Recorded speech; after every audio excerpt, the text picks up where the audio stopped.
Welcome back, viewers. If you're wondering why your coffee tastes a little bitter or isn't hot enough, you may have to do a weekly cleaning on your machine. This is recommended by Nespresso, and I'm going to show you how in this video. You're only going to need one item to do this, and that is a large vessel that holds about 4 cups of water. Let's power on our machine so that it can get warmed up and remove everything that we have near or on it. For your first step, be sure to fill up the water reservoir to about 4 cups of purified water. I don't recommend using distilled water only because it does affect the heating process of the machine. Let's go ahead and get started. Your first step is going to be filling and replacing your water reservoir back onto the machine.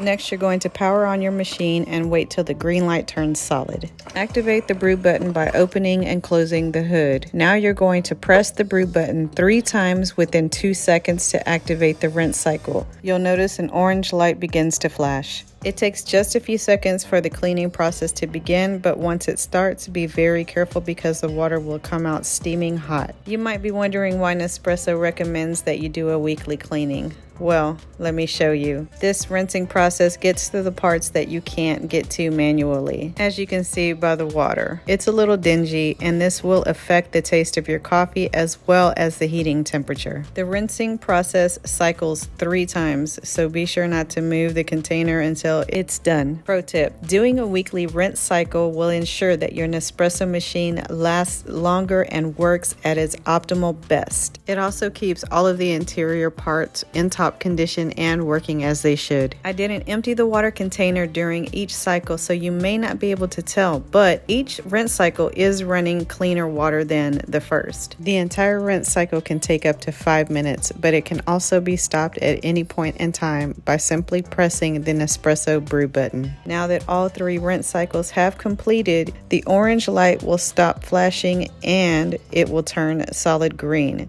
This will let you know that your machine is ready to go. This step isn't necessary, but I like to open up the head of the machine so that it can air out. Discard all of the water that came out from the rinse cycle. If you see that your water reservoir is running low on water, now is the time to refill it with fresh drinking water. Once you've done that, place the cover back on the reservoir and replace it back onto the side of your machine. Go ahead and replace everything that you had on and near your machine.